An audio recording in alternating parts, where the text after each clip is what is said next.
The Great Ocean Road is one of the most iconic stretches of road in Australia. Winding its way along 243 kilometres of rugged coastline, it connects townships that were once only accessible by boat or by an arduous journey through hard country.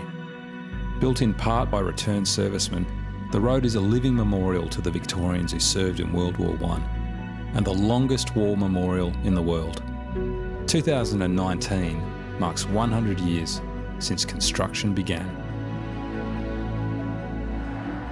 Famous for its seafood, shipwreck history and rolling hills, Apollo Bay sits at the foothills of the Great Otway National Park on the traditional lands of the Gudabanud.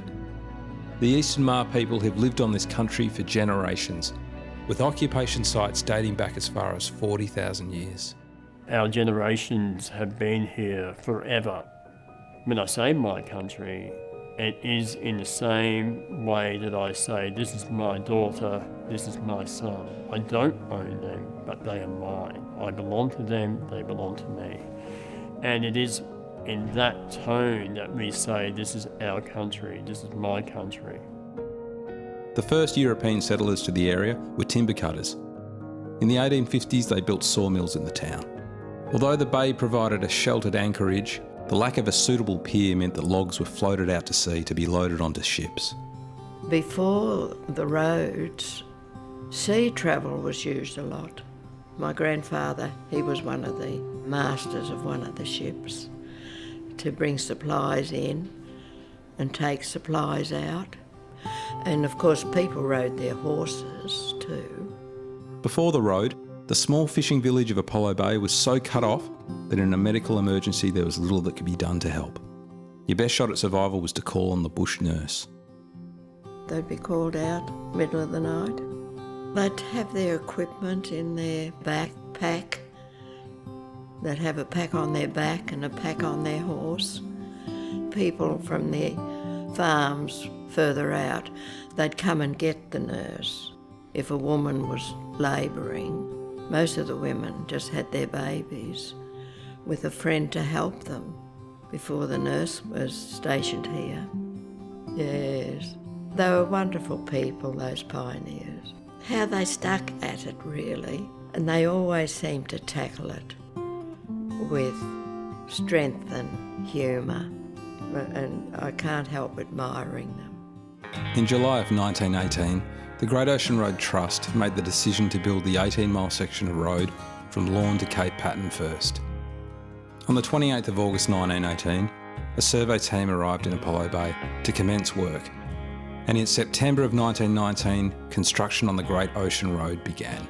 The surveyors over the mountainous areas laid out their survey lines along the ridges at the top of the cliff, and these returned servicemen lowered themselves over the cliff with just a rope tied around their waist, and they lowered themselves to the level where the road was to be constructed, and then they literally dug toe holds, and then they started to dig into the cliff. They dug away the cliff face to create the road surface. They were doing that with pick and shovel. The Great Ocean Road is famous for its shipwrecks, and Apollo Bay is no exception. The SS Casino was Apollo Bay's last trading vessel. On the morning of Sunday the 10th of July 1932, disaster struck. She was tied up at the local pier and a strong sea came in.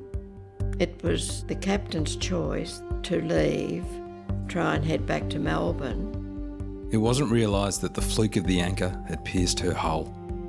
It was listing badly, and the captain realised they were in a lot of trouble.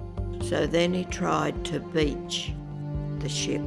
She put about again and headed for the beach, but sank.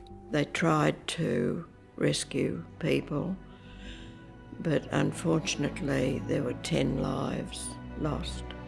The stewardess, Mrs. Helena Gill, helped passengers with lifebuoys and lifebelts, but had no time to put on her own. She was one of the 10 lives lost that day. It was a very rough sea out there. You can still see the shadow of the wreck. Today, Apollo Bay is a thriving town with an abundance of top fishing spots and considered the seafood capital of the Great Ocean Road. It's a natural playground with plenty of activities for everyone. To hear more stories of the Great Ocean Road, continue east to Wye River and Lorne, or further along the road to Anglesea and Torquay.